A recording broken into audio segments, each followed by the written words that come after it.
कि आपको सलाह देने वाला कौन है। हेलो, आप किसकी सलाह लेते हैं? दोस्त कौरव 100 थे, उनको सलाह शकुनी देता था। पांडव 5 थे, उनका सलाहकार कृष्ण था। आपको पता है, इतिहास गवाह है कि जिनका सलाहकार शकुनी था, जो खुद ही सलाह लंगड़ा था, वो किसी को क्या बुला पाएगा? उस लंगड़े ने जब भी सलाह दी तो लंगड़ी ही दी और 100 कौरवों का वंश खत्म कर दिया। लेकिन 5 पांडवों के पीछे सलाहकार कृष्ण था और 5 विजयी हो गए।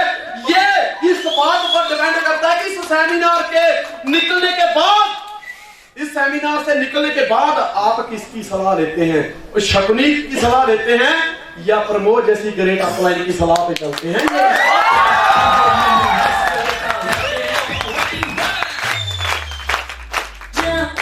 हो गया प्लान, चाय वाले ने निपटा दिया। यही तो मिस्टर संदीप को हम बता रहे क्या कि मिस्टर संदीप चाय वाले की नहीं सुननी है। हाँ ठीक है, उस चाय वाले की सुनो जो कम से कम देश को चला रहा है।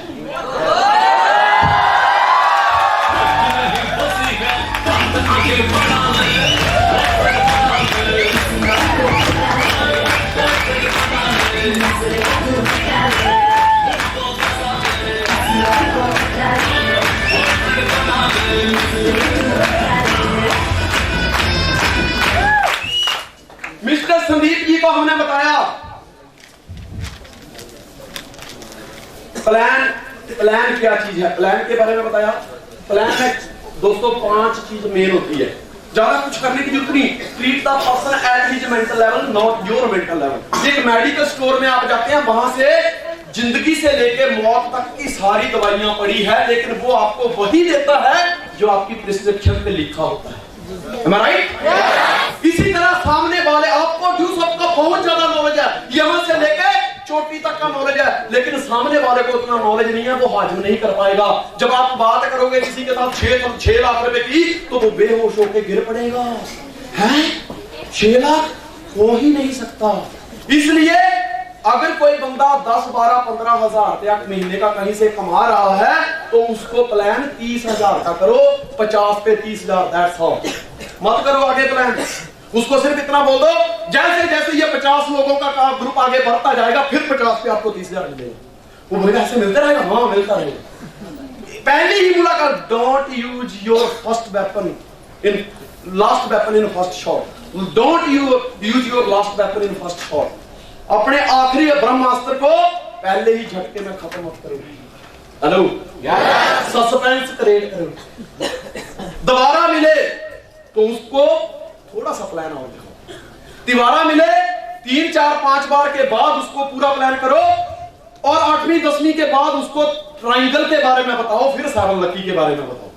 पर एक ही झटके में बता दोगे, इतना सारा मटेरियल वो हाजिर नहीं कर पाएगा और बेहोश होके गिर जाएगा। हमारा काम है मिस्टर संदीप के अंदर विश्वास का तत्व फिट कर देना। अगर आपके पास डिग्री है, सब कुछ है, लेकिन अगर विश्वास नहीं है, आपको नॉलेज भी है, बहुत टैलेंटेड है आप, लेकिन अगर आपके पास विश्वास नहीं है, तो दोस्तों समझ लो आपके पास करोड़पति बनने की भी कोई आस नहीं है।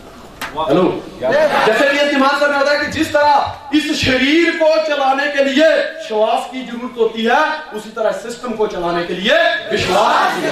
कहता तुम अधूरे नहीं। नो, जैसा जिस मिट्टी का मैं बना उसी मिट्टी का आप बने सब। मुझे नहीं लगता कि मेरे को चमड़ी कुछ अलग लगा दी, आपको कुछ अलग दी। मेरे को 2 आंखें दी, आपको भी 2 ही है। मेरे को एक मुंह दिया 32 दांत, आपको भी ऐसे ही शायद। इसको 3 आंखें तो नहीं दी, 5-5 उंगलियां हैं, आपको 10-10 तो नहीं दी। सब कुछ वही है जो संजय धीमान एक ही जगह से, एक ही फैक्ट्री से आए हम लोग, और फुल्ली फिटेड। हमारा बनाने वाला मिस्त्री बहुत जोरदार।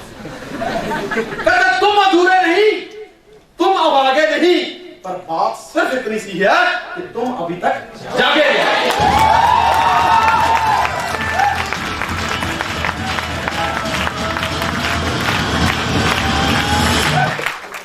आगे। प्लान में मेन 5 चीज पर्पज, हमारा पर्पज फाइनेंशियल फ्रीडम है। 2, 4, 10, 20 हजार या 5, 7, 10 माइल, 25 माइल, 50 माइल, 100 माइल, ये पर्पज थोड़ा है। अगर यही पर्पज होता तो संजय मान को आज आप YouTube पे देखते, मैं आता ही नहीं क्योंकि मेरा पर्पज कंप्लीट हो जाता।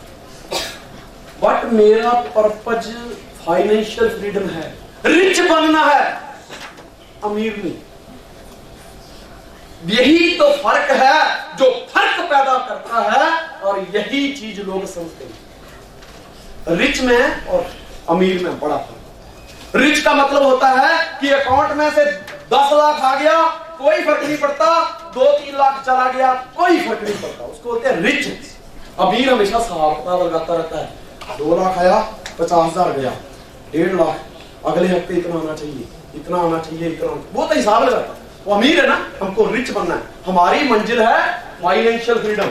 पर्पज क्या है कि हम तब तक नहीं रुकेंगे, ना हम रुकेंगे, ना थकेंगे, ना हम झुकेंगे, ना रोएंगे, ना सोएंगे, और ना किसी का होने देंगे।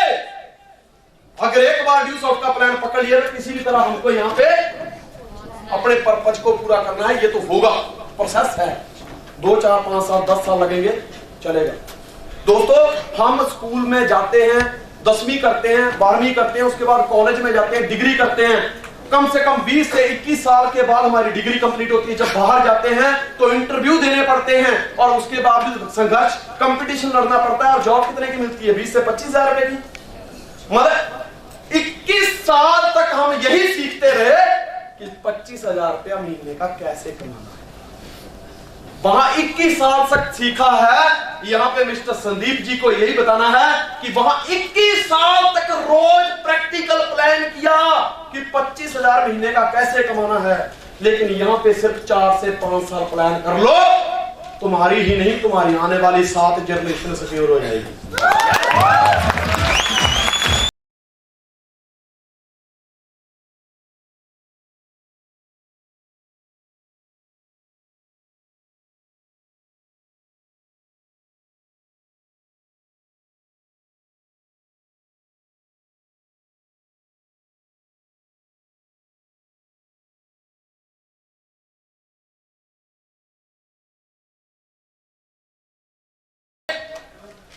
आठ स्टेप, 9 स्टेप क्लियर हो गए। माइंड सेट हो गया, एमएलएम की ताकत का पता चल गया, ड्यू सॉफ्ट क्या है उसका पता चल गया, ड्यू सॉफ्ट क्यों करनी है इसका पता चल गया। और इसमें आप अकेले नहीं हो, एक जिनसिस इंटरनेशनल टीम, कामयाब लोगों की एक तूफानी टीम आपके साथ है। ड्रीम कैसे पूरे करने हैं उसकी प्लानिंग देने के लिए टीम आपके साथ है। कमिटमेंट करनी पड़ेगी, उसके बिना सपने पूरे नहीं होंगे। उसके साथ साथ हमने प्लानिंग ली, प्लानिंग के साथ साथ में होम घर में ऑर्गेनाइज मीटिंग ऑर्गेनाइज करी, और उसके साथ साथ में हमने डुप्लीकेशन स्टार्ट कर दी। पहले 3 स्टेप जो है वो आदमी का विजन क्लियर करते हैं। अगले 3 स्टेप आदमी के अंदर स्ट्रेंथ पैदा करते हैं। यस, ये नहीं तो क्या, मैं नहीं तो कौन, और अब नहीं तो अब यही करना है, उसको पक्का करते हैं, विश्वास दिलाते हैं कि यही सब कुछ है। और अगले 3 स्टेप वॉल्यूम जनरेट करते हैं। अब आ गया टाइम आजाद होने का, पैसे की आजादी का वक्त आ गया। और अगले 3 स्टेप जो एक लीडरशिप क्रिएट करते हैं, क्योंकि ये सिलेक्शन और रिजेक्शन का बिजनेस है। मेरी टीम में आज करीब 4 लाख के करीब लोग हैं, लगभग 4 लाख के करीब पहुंचने वाले। तो सबके साथ तो मैं काम नहीं कर सकता ना, लेकिन मैं सिलेक्शन करूंगा, मैं प्लानिंग दूंगा बंदे को कि ये करना। अगर वो करके दिखाता है, मतलब मेरी प्लानिंग के हिसाब से चल रहा है, तो उसके साथ में 80% टाइम लगाऊंगा। अगर वो अपनी मर्जी करता है तो उसके साथ में 20% टाइम लगेगा। 80% लोगों के साथ 20% टाइम लगेगा, और 20% लोगों के साथ 80% टाइम लगेगा। प्रेटो प्रिंसिपल ऐसे ही होता है, लॉ ऑफ एवरेज ऐसे ही कहती है। उसके बाद अगर टेक एंड गिव रिस्पॉन्सिबिलिटी। अब वक्त आ गया है लीडरशिप क्रिएट करने का कि मेरे बंदे के अंदर कितनी पावर है। अब उसको वक्त आ गया रिस्पॉन्सिबिलिटी देने की। दोस्तों, ये हम सब की रिस्पॉन्सिबिलिटी है। जब तक हम इस चीज को लेंगे नहीं तब तक कामयाब नहीं होंगे। कई बार लोग कहते हैं मैंने 2 ज्वाइन कर देते कर दिए, आप मेरी जरूरत मेरी जवाबदारी नहीं इनको सिखाने की, तू सिखा। हम ट्रैफिक हवलदार की तरह काम करेंगे तो कामयाब नहीं होंगे। आपको डेप्थ तक उतरना पड़ेगा, गहराई तक जाना पड़ेगा, क्योंकि बिल्डिंग को अगर ऊंचा लेके जाना है तो सबसे पहले उसका बेस मजबूत करना पड़ेगा। मैं आपको एक स्टोरी के जरिए बताता हूं होता क्या है। एक बहुत अमीर आदमी होता है, उसके घर में एक चूहा आ गया और चूहा क्या करता है, उस अमीर आदमी की जो मालकिन मतलब वाइफ होती है उसकी कभी साड़ियां कुतर देता है, वो कभी वो घर पे जो खाना रखा होता है शावड़ी के अंदर उसको जूठा कर देता है, कभी वो अनाज के डब्बे में घुस जाता है, कभी कहां कभी मतलब घर में वो कुतर कुतर कर कभी उनकी रजाई फाड़ देता है। वो मालकिन दुखी हो गई, उसने अपने हस्बैंड से कहा कि चूहा घुस गया है घर में, इसका कुछ करना। तो वो कहता कोई बात नहीं, वो बाजार से चूहेदानी लेके आता है, चूहे पकड़ने वाली चूहेदानी वो लेके आता है और कहता अब ये मैंने लगा दी है, जब चूहा आएगा इसमें फंस जाएगा और पकड़ा जाएगा। अब डोंट वरी, अब टेंशन नहीं है। अब चूहे ने जैसे ही वो चूहेदानी देखी, मौत सामने देखी, बड़ा परेशान हुआ। उनके घर में कबूतर पाला हुआ था, वो कबूतर के पास गया, कहता देख चूहेदानी आ गई है, बहुत बड़ी समस्या हो गई है, मेरी आजादी छीनी जा रही है, तुम मेरी मदद करो इसमें। कबूतर कहता मैं क्या मदद करूं, तेरी प्रॉब्लम है, तू सॉल्व कर, मैं तेरी हेल्प क्या करूंगा। कहता मैं तुझे अभी नहीं कह रहा हूं, कुछ भी हो सकता है, मदद करते। कहता ना मेरी कोई प्रॉब्लम नहीं है, तुझे टेंशन है, मुझे कोई टेंशन नहीं। कहता अच्छा। वो बेचारा नाराज हो गया, निराश हो गया और उन्होंने एक मुर्गा पाला हुआ था, तो मुर्गे के पास गए चूहा और कहता देखो घर में चूहेदानी आ गई है, समस्या बढ़ रही है, क्यों ना मिलकर हम इसका समाधान करें, तुम मेरी हेल्प करो, हम इस चूहेदानी को कैसे भी करके बाहर निकालेंगे। मुर्गा कहता है मेरी प्रॉब्लम नहीं, तो तेरी प्रॉब्लम नहीं है, मैं इसमें कुछ नहीं कर सकता, ये तेरी जगह तुझे लड़नी पड़ेगी। कहता अच्छा। परेशान हुआ, वहां गौशाला थी, वहां पे बकरियां वगैरह बांधी हुई थी, तो घर का उनका एक पालतू बकरा था, उसके पास गया और उसको बकरे को जाके कहता है देख भाई साहब चूहेदानी आ गई घर में, मेरी आजादी के ऊपर बैन लग रहा है, तुम कुछ भी करो, मेरी हेल्प करो। तो कहता दफा हो जाए जैसे, मेरा क्या काम है, इतनी सी चूहेदानी में इतना बड़ा मैं कहां घुसने वाला, उसमें तेरी प्रॉब्लम तू सॉल्व कर। अब उसको वहां से भी निराशा मिली, चूहे ने भगवान पे छोड़ दिया कि अब जो होगा वो दिखा। अब चूहेदानी तो घर में फिट थी। 5-7 दिन के बाद रात के करीब 12-1 बजे का समय और एकदम चूहेदानी की आवाज आई और उस जो मकान मालकिन थी घर की, उसकी आंखें खुली, वो बड़ी खुश थी क्योंकि उसको गुस्सा इस बात का था कि इसी चूहे ने मेरी 10,000 की साड़ी को फाड़ दिया है, कुतर दिया उसको अपने दांतों से, अच्छा हुआ साला मैं इसको मारूंगा।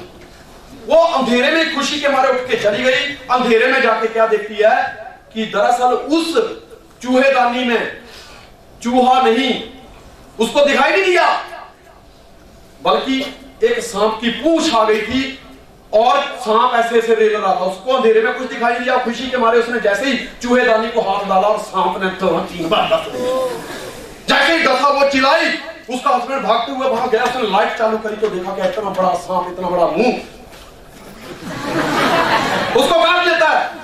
वो बड़ा परेशान, उसकी वाइफ के यहां से खून निकलने स्टार्ट हो जाता है हाथ से। वो उसको तुरंत हॉस्पिटल लेके जाता है। हॉस्पिटल में डॉक्टर आईसीयू में उसको लेके जाते हैं, 2-4 घंटे देखते हैं, उसको बुखार तेज हो जाता है, बहुत मतलब वो आउट ऑफ कंट्रोल हो रहा है। डॉक्टर ने कहा कि देखो मैं दवाई तो चालू रखता हूं, लेकिन मैंने सुना है कि सांप का जब शहर शरीर में फैल जाए तो कबूतर का सूप देना अच्छा रहता है। अब जिस कबूतर को बोला गया था कि चूहेदानी आ गई है मदद कर, आज वही कबूतर पतीले के अंदर वही कबूतर आज पतीले के अंदर है और चूहा तमाशा देख रहा। उसका वो सूप उसको पिलाया गया, कुछ थोड़ी ठीक हुई, 2-4 दिन बीते, आईसीयू से बाहर आई, घर पे आ गई। तो उस बंदे के 2-4-5 दोस्त आए घर पे कि उसका हाल चाल, उसकी बीवी का हाल चाल पूछने। तो उनके स्वागत के लिए घर का जो मुर्गा था आज वो चूल्हे पे चढ़ा हुआ है। जिसको कबूतर ने बोला था, जिसको चूहे ने बोला था कि मेरी मदद कर, तो उसने बोला था मेरी क्या प्रॉब्लम है, तेरी समस्या तू हल कर, मैं तेरी कोई हेल्प नहीं कर सकता। 8-10-15 दिन बीते, अब वो अपने पैरों पे आराम से चलने लगी, खुश हुई। तो उसके हस्बैंड ने बोला यार जान बची लाखों पाए, अब इस खुशी को एंजॉय करते हैं, तेरी जिंदगी बच गई और क्या चाहिए। पूरे गांव को बुलाया गया, पूरे रिश्तेदारों को बुलाया गया और आज वो बकरा चूल्हे पे चढ़ा हुआ और चूहा बैठे बैठे तमाशा देख रहा है और उनको इशारा कर रहा है चूल्हे की तरफ। कहता कालों को मैंने बोला था मेरी हेल्प करो, तो कहते हमारी समस्या नहीं है, अगर समस्या तुम्हारी नहीं थी तो ये फिर आज जिंदगी तुम्हें क्यों कुर्बान करनी पड़ी। तो दोस्त, help others then you succeed, एक दूसरे की मदद करने वाला बिजनेस है। इसमें कामयाबी तब मिलती है जब हम दूसरों की हेल्प आगे बढ़ने में करते हैं।